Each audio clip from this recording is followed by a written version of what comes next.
good evening everyone. Welcome again to my YouTube channel GK Law Classes. Thank you so much for viewing and our shorts and videos. और जिन्होंने अभी तक हमारे कोई भी short या वीडियो नहीं देखे हैं अभी जाके उन्हें चेकआउट कर लीजिए, बिकॉज लॉ के बहुत सारे गवर्नमेंट कॉम्पिटिटिव एग्जाम्स जो है अगले महीने या जनवरी में आने वाले हैं. So before we begin with new concept today, आप जो है आज जो हमारा चैनल है उसे अभी ही सब्सक्राइब कर लीजिए if you are new to the channel. अगर आपको हमारा कोई भी शॉर्ट या वीडियो पसंद आए तो उसे फटाफट लाइक और शेयर कर दीजिए. If you have any doubt तो कमेंट सेक्शन के अंदर आप मेंशन कर सकते हैं. I am ready to help you out. So सबसे पहले सब्सक्राइब बटन जो है उसको प्रेस कर दीजिए, नोटिफिकेशन जो बेल आइकन है उसको भी दबा दीजिए.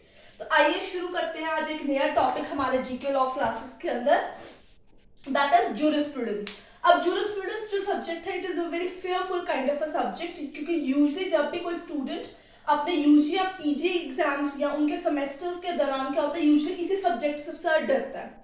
ही fears a lot regarding jurisprudence क्योंकि उसको काफी डिफिकल्टी आती है understanding the basic concept of this particular subject. तो आज मैं जो लेके आई हूँ वीडियो में कोशिश करूंगी कि जूरिस्प्रूडेंस और उसके काइंड्स या लॉ की क्लासिफिकेशन अगर हमारे पास टाइम हुआ तो मैं प्रॉपरली आपको कंसाइज वे में समझाऊं, so that you can easily grasp those concept और आप उसको पेन डाउन करके जो है अच्छे तरीके से रिवाइज कर सकते हैं. Now let me tell you one thing before I begin with the concept कि अभी रेडिली जो है हमारा यूजीसी नेट का एग्जाम आने वाला है, that is scheduled to be held in December itself. तो जूरिस्प्रूडेंस उसके अंदर एक बहुत ही इंपॉर्टेंट टर्म है. अगर आप अपने कोई भी पीजी के एग्जाम्स देना चाहते हैं, जैसे कि आप देख सकते हैं कि अगले महीने ही क्लैट आने वाला है आपके पास पीजी के अंदर, उसके लिए भी जूरिस्प्रूडेंस एक बहुत इंपॉर्टेंट कॉन्सेप्ट है. इसके अलावा और भी बहुत सारे लॉ के एग्जाम्स आने वाले हैं.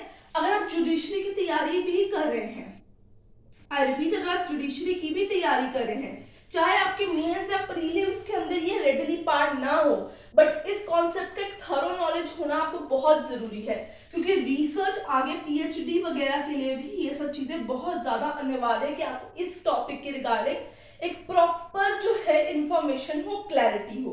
तो इस चीज को क्लियर करने के लिए मैंने ये सब्जेक्ट जो है अपने चैनल के ऊपर इंट्रोड्यूस किया है, ताकि जिससे आपको सबसे ज्यादा डर लगता है हम उस डर को निकाल सके और आपको ये टर्म जो है ये समझा सके. तो आइए शुरू करते हैं जूरिस्प्रूडेंस. आज का हमारा मेन टॉपिक रहेगा meaning and the nature of jurisprudence. ठीक है, जूरिस्प्रूडेंस होता क्या है, इसका नेचर एंड स्कोप क्या है, इसका फादर ऑफ जूरिस्प्रूडेंस क्या है, काइंड्स ऑफ जूरिस्प्रूडेंस. हमारा मेजर फोकस इस वीडियो पे इन्हीं टॉपिक्स के ऊपर होगा.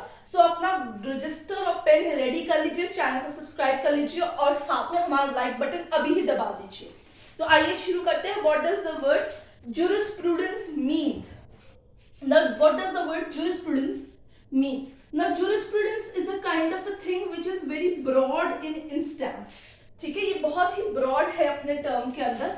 आप कह सकते हैं कि जो लॉ वर्ड है ना itself, it is the subject matter of jurisprudence, right? It is the subject matter of what? Jurisprudence. ठीक है, तो लॉ जो है वो उससे थोड़ा छोटा है, उसके बीच का एक हिस्सा है बेसिकली. जब भी हम जूरिस्प्रूडेंस की बात करते हैं हमें एक ही चीज बताई जाती है, that it is study of law, it is the knowledge of the law. हाँ वो है, कारण उसका ये है कि jurisprudence has been derived from a Latin term. ठीक है, दो हिस्सों में से डिवाइड किया जाता है, जूरिस और एक है प्रूडेंशिया. एक का मतलब है लॉ, एक का मतलब है नॉलेज या skill. That together means knowledge of what? Law. ठीक है ना, ये इसका जो वर्ड है जूरिस्प्रूडेंशिया, जिससे हमने जूरिस्प्रूडेंस डिराइव किया, वो एक लैटिन टर्म है. You need to remember this, jurisprudentia. ठीक है, that means knowledge of law. तो जब हम उसका थेट्रिकल एस्पेक्ट समझते हैं हमें सीधा मतलब समझा दिया जाता है, it is knowledge of law, जिसके कारण बच्चों को बहुत सारा कंफ्यूजन हो जाती है कि असल में जूरिस्प्रूडेंस को हम एक्सप्लेन कैसे करें. Now you see, it is the study of fundamental legal principle. It is the study of theory and philosophy of law. So what is it? You can say jurisprudence is study of theory and philosophy of what? Law. ठीक है, इसका main संदर्भ law के साथ ही आपका रहेगा. तो हमें ये चीज जानने की law forms the very much subject matter of the jurisprudence. Now let's come to another area, क्योंकि jurisprudence को जब हम डिफाइन करते हैं हम उसे इतने ही एस्पेक्ट में डिफाइन करते हैं. It is the theory, the philosophical of law. It is like a theoretical way, knowledge or skill of the law. It is the study of fundamental principles of law. ठीक है, legal principles जो है उनकी study को हम jurisprudence कहते हैं. In a layman language, हम जो है किसी भी jurist के कॉन्सेप्ट में नहीं जा रहे. Now the question that needs to remember is it is a Latin term. ठीक है, उसका मतलब in a layman language कौन सा लैटिन टर्म है वो, राइट. फिर आता है who is known as the father of jurisprudence. Now this has to be remember क्योंकि आपके बार बार MCQs ही आते हैं, ऑब्जेक्टिव टाइप ऑफ क्वेश्चंस ही आते हैं. तो ऐसे क्वेश्चंस मीनिंग ऑफ jurisprudence में से बहुत पूछे जाते हैं. फर्स्ट क्वेश्चन आता है father of jurisprudence. So if you are preparing for all those exams that I told you earlier, आपको ध्यान रखना होगा, jurisprudence की वीडियो को बहुत ध्यान से देखना होगा. पसंद आ रही है लाइक कर दीजिए, कोई डाउट है कमेंट कर दीजिए और सब्सक्राइब बटन प्लीज दबाना भूलिएगा मत. So father of jurisprudence is none other than Jeremy Bentham. आपको इनका नाम याद रखना होगा. You cannot forget his name. मैंने इसलिए इसको स्पेशली हाईलाइट भी किया हुआ ताकि आपको पता चल सके कि ये की पॉइंट्स हैं, इनको याद रखना है. So father of jurisprudence is none other than Jeremy Bentham. ठीक है, इनका नाम आपको याद रखना है, इस पे क्वेश्चन बहुत आते हैं. आगे बढ़ते हैं और चलते हैं nature and scope of jurisprudence की तरफ. So now what does the nature and scope of jurisprudence talks about? तो मैं आपको बता दूं. Number 1, what is it? It is the grammar of law. Grammar में अगर स्पेलिंग गलत होंगे तो अपने आप मार्क कीजिएगा. एब्स्ट्रैक्ट एंड theatrical साइंसेस है ये. It is an abstract and theatrical science. ठीक है, तो आगे नेचर एंड स्कोप में इसका मेजर एरिया रहेगा. It is the grammar of law, it is an abstract formation and theatrical sciences. ठीक है, आर्ट के साथ तभी हम इसे कोलैबोरेट कर पाएंगे जब ये हिस्ट्री, पॉलिटिकल साइंस जैसे सब्जेक्ट्स के साथ मिक्स होगा, एथिक्स के साथ मिक्स होगा, जो कि रेडिली होता है. So you can say it's an art as well as a science in that concept also. अब हम बात करते हैं अगले टॉपिक की. आई होप आपको ये टॉपिक जो है समझ आ रहा है. नहीं आ रहा कमेंट सेक्शन में मेंशन कर दीजिए, जहां डाउट आ रहा है मैं वहां आपको समझा दूंगी. Readily please do not just leave the screen and go away somewhere. आप लोग प्लीज ध्यान से जो है इस कॉन्सेप्ट को समझिए. नेचर एंड स्कोप के बाद आपके पास आता है काइंड्स ऑफ jurisprudence. ठीक है, आप बेध्यान मत होइए, स्क्रीन को पॉज करके कहीं भी मत चले जाइए. रेडिली आप सारे पॉइंट्स पेन डाउन अपने रजिस्टर में करते जाइए, तभी आपको ये nature and meaning of jurisprudence का कॉन्सेप्ट समझ आएगा. सो काइंड्स जब हम पढ़ते हैं वो सीधे रेडिली काइंड्स नहीं होते हैं. काइंड्स हम पढ़ते हैं 3 एरियाज में. Number 1 is Austin, right. Number 2 is Bentham and another one is सांड. तो ये 3 जूरिस्ट हैं. इन्होंने बेसिकली डिफरेंशिएट किया, इन्होंने बताए हैं what are the kinds of jurisprudence. मैं इनके नाम बताऊंगी, इन्होंने कौन से jurisprudence को किस तरीके से बाइफर्केट किया, उसके काइंड्स बताए. आप उसे पेन डाउन कर लीजिएगा.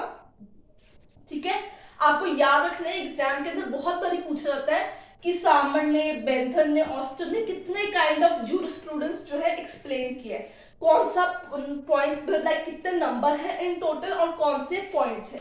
तो आइए शुरू करते हैं सबसे पहले ऑस्टिन के साथ. ऑस्टिन ने हमें दिए थे जनरल, ठीक है, और नंबर 2 पर्टिकुलर.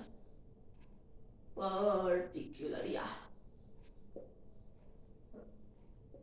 ठीक है, तो ऑस्टिन ने 2 काइंड दिए थे, जनरल और particular jurisprudence.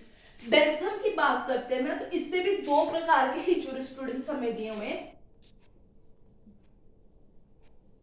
Sensorial and the another one is expositorial. So I'll just mark it out क्योंकि इसकी प्रोनाउंसिएशन काफी ही ऑड रहती है.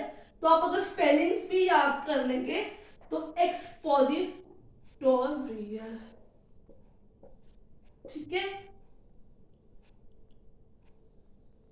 तो बेंथम ने ये दो दिए हैं। बेंथम का जूरिस्प्रूडेंस कौन से काइंड का है, इसको याद रखना होगा, सेंसोरियन एक्सपोजिटोरियल, ठीक है। यूजुअली मैं भी इस वर्ड जो है स्किप कर देती हूँ माउथ से, तो आपको ध्यान रखना है, you need not to laugh at that word because I am already laughing the way I am pronouncing, but आपको इसके स्पेलिंग्स याद रखने होंगे। जो सेंसोरियल होता है that means ought to be, और दूसरा कहता है लॉ एज इट इज, ये इसकी बात करते हैं। तो इसका आपको ये चीज याद रखनी है कि इससे दो काइंड ऑफ जूरिस्प्रूडेंस दिए। बहुत बारी पूछते हैं कि ये काइंड ऑफ जूरिस्प्रूडेंस जो है किसने दिए हैं, तो आपको याद रखना होगा बेंथम ने दिए हैं। आगे चलते हैं, सामंट की बात करते हैं। इसने दिया है हिस्टोरिकल, ठीक है, एनालिटिकल एंड फिलोसॉफिकल जूरिस्प्रूडेंस, ठीक है। ये स्कूल्स की बात नहीं कर रहा है, ये जनरल जो है उसकी बात कर रहे हैं। यहाँ पे हिस्टोरिकल एनालिटिकल स्कूल की बात नहीं सामंट के दौरान की जा रही है। So you need to remember, Austin है जनरल पर्टिकुलर जूरिस्प्रूडेंस, बेंथम ने ये दोनों, इसके नाम याद रखने ये जरूर आते हैं। सामंट ने हिस्टोरिकल एनालिटिकल और फिलोसॉफिकल काइंड ऑफ जूरिस्प्रूडेंस हमें दिया है। Father of jurisprudence Jeremy Bentham है। It is taken from Latin word jurisprudentia. It is an abstract theatrical science and grammar of law. So I hope आपको meaning and nature of jurisprudence जो है समझ आ गया है। मैं अभी जल्द नई एक वीडियो बनाऊंगी जिसमें schools of jurisprudence and kinds of law भी आपको एक्सप्लेन करूंगी। So till then don't forget to hit subscribe, like and share button. If you have any doubts comment section में मेंशन कीजिए। Do keep an eye on our channel for new videos. Till then keep learning.